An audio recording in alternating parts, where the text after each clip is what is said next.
Alright, let's get this started. Oops, I forgot to update the caption though. Today is Thursday, August 17.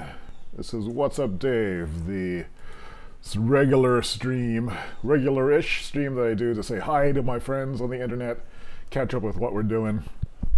So far it's just me catching up on what we're doing, but hopefully in time this new focus will be, I guess, helpful for getting our projects moving along. So, what's up going on today on Thursday? I've been doing some project work, trying to get this video feature done, but for show and tell today, I'm going to eat this Korean pancake I just fried. These are from Trader Joe's. Switch to split cam. Ah, damn it. There we go. That's what this looks like. And these come frozen, you thaw them out in the refrigerator, and then you fry them in some oil for 2 minutes on the side. And on the inside, it's kind of like a Chinese scallion pancake, except the Korean ones are filled with different stuff and they have a different texture to them. Well, let's see what it tastes like.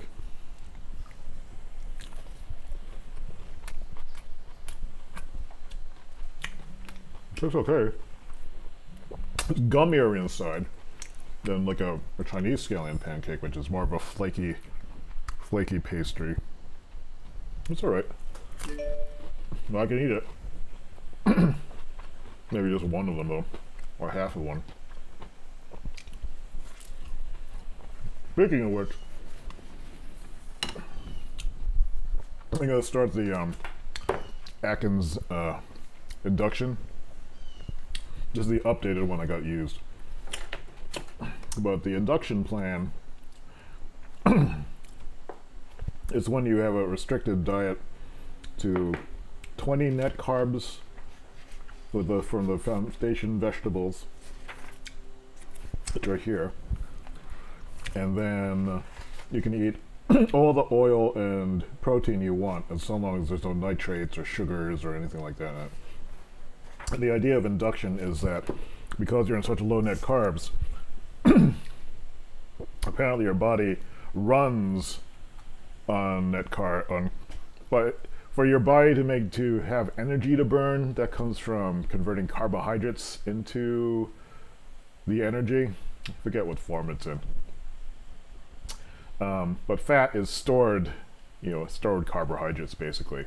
And the idea of induction is by reducing the amount of carbohydrates that are flowing freely in your system, like sugars and stuff, your body is forced to actually convert the fat. And if it's converting fat, then you're losing fat. And I suppose apparently you do this for like two weeks. It's the induction period.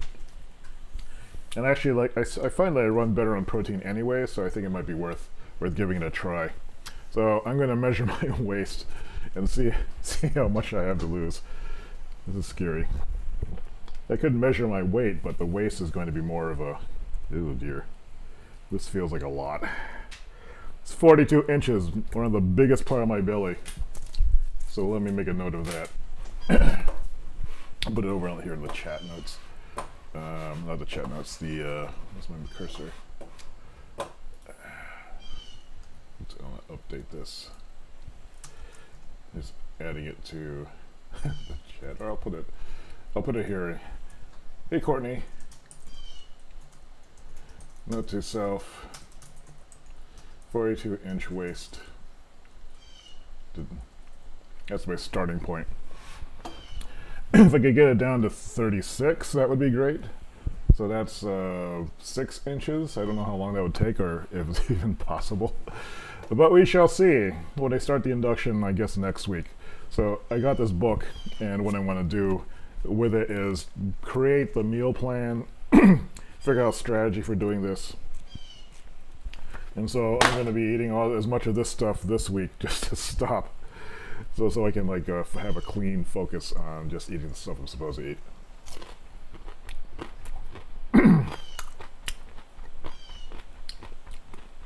I should go get some Korean food. Since there's no good Chinese food near where I live. I guess I should schedule like a meeting.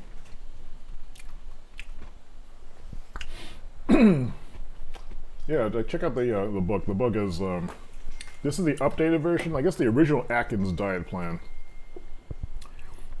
is was written in the 70s, and this is the updated version from 2007 when they had all this additional food science.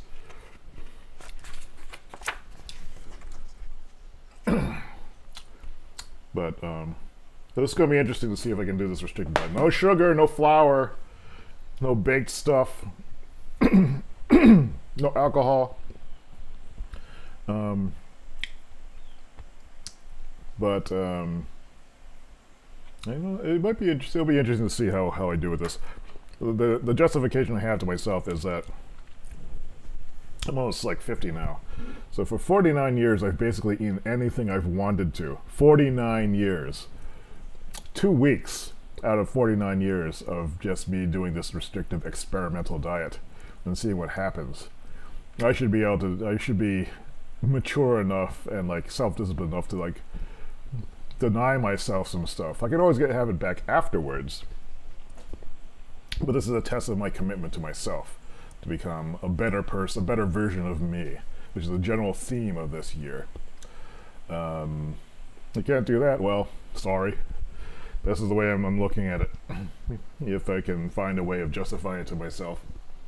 49 years, anything I want. How many weeks is that? 49 times... Hey Siri, what's 49 times 52?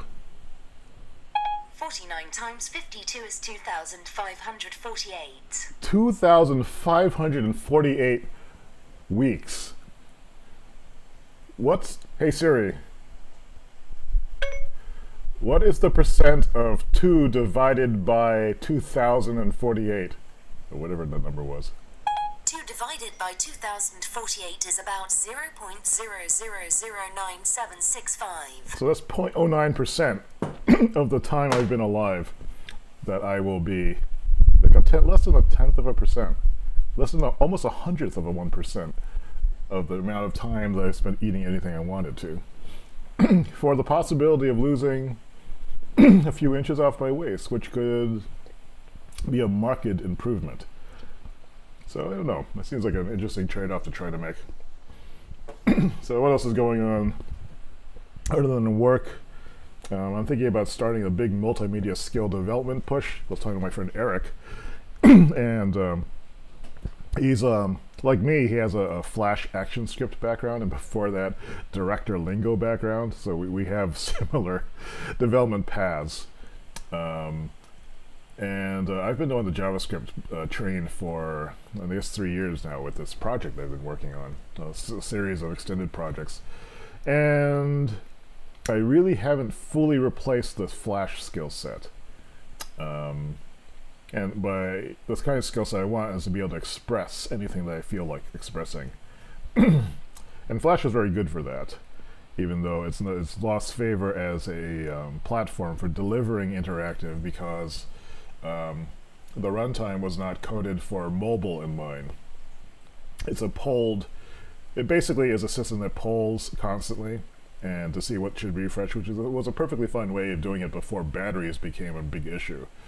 Most modern frameworks, from what I understand, they use an event-driven update loop, which means the program doesn't run until a timer clicks, like once every 30 seconds or once every 60 seconds, and then it does all the calculations and then updates, and then it lies dormant for a while longer.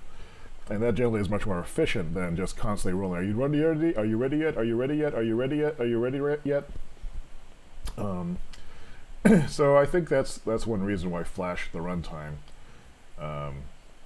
hasn't made it over into the mobile space. And to rewrite it so it was event-driven, that must have been a huge daunting task. And then to guarantee compatibility with all the versions of Flash all the way back to Flash 1.0 or whatever. I don't know. I don't know if it would have been possible. It could be that the engineering department at, I guess, who owned Adobe, maybe, probably wasn't a very sexy project to work on. Let's keep the Flash runtime working. I don't know. Who knows? So that might be something that I'm doing, looking into some people, like some very close friends that might be willing to do this push with me, and then looking at new game development environments like Unity, and then coming up with some efficient way of getting the essentials down and sharing some knowledge and creating a new contemporary interactive toolkit that leverages our past experience going back, how many years, to the 80s, basically, in a modern context. There's still some tricks that we have that I don't see widely deployed, and it could be interesting. It would make me update some skill sets and maybe do some new things. That would be pretty exciting.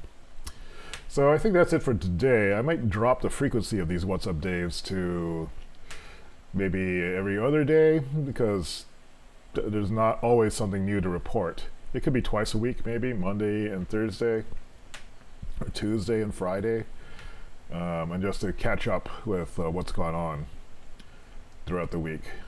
On the other hand, it might be interesting to see if I can just maintain some kind of thing to talk about for 15 minutes. We're running at the 10-minute mark right now, and just go on and talk about that. So I'm going to get to work. Trying to think of what else there is to do today. I'd like to work a little bit on my website conversion, so I can put 15 minutes into that. That would be good.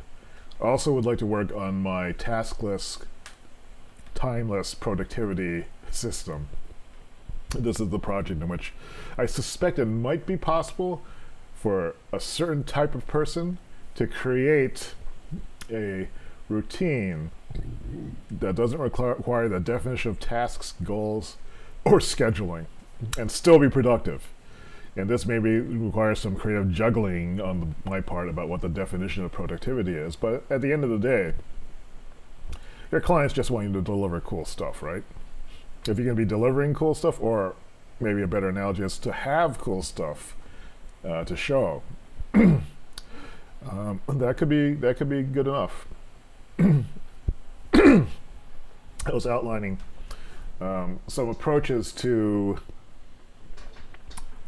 how people get gigs doing creative, cool stuff. Actually, let me read this. What did I say? And this, I was just kind of writing off the cuff, so take this with a grain of salt, because it might not be true. And it might not be true, especially for everybody. I said, there's 3 main ways you can get jobs doing cool stuff, in my experience. You know someone who's doing cool stuff already at a place, and they like your work enough that they're willing to show it to their boss and can bring you in on a project or some interview. Number 2, you're already doing cool stuff, and other creators who themselves make cool stuff recognize that you are one of them and want to work with you. And you have the presence of mind to be open to that and can develop that growing relationship. I've not always been that good at this. Failing to recognize opportunities and putting the energy into it. So they know that you're doing stuff, and they're actively, and they want to collaborate with you or bring you in on collaboration. And you either do it as your normal gig for the love of it, because you're being paid off and being able to do something cool that you can share. You're doing cool stuff, right? And you want to share it. That's the whole point. If you're not sharing your cool stuff, then it's not going to be a career booster. Or they're bringing you in on their own paid project, and they're paying you enough so it's worthwhile not to share it. So they get to share it. So you're contributing to it, some kind of team effort. The third thing, number 3, you're already doing cool stuff, and then some business person that's putting together a production team learns, see what you do, and they see value in what you've already done in their conception of a final product of some kind. And they want you not to be your best self in this, but they want you to do the exact same stuff that they saw, because they're fitting into their plan. They're not interested in anything novel. This is a big mistake I made when I used to do design work. They just want the work done and deliver so it looks exactly what they've seen, and they've met their expectation in that way. And they don't have a full understanding of what it is that you do, or who you are, or why you do it, but they have a big chunk of money that they're willing to give to you, and you're mature enough, or you're aware enough to realize that they just want stuff I've done before. This is not an opportunity to be a to do something experimental, unless you get to the point in which you've elevated now that you've met to to number 2 basically. But the number 3 approach is you're doing work you've done already for someone else. There is a 4th option, which is one I'm trying to pursue, which is 4. Make cool stuff and become a savvy business person and networker so you can sell it directly to people who like it. You're already half doing. This is part of the response to the email. But that's also difficult because you have to learn all these skills and you have to be able to present yourself, and you still need to be making cool stuff. And I suppose number 0 is that you have to actually want to make the cool stuff and have the capability of doing it, and that takes a lot of time. So that's what I've been thinking about lately. I guess that's it. So thanks for watching. Hope you're doing cool stuff. And I will talk to you probably tomorrow, if not through virtual co-working later today. We'll see. Bye.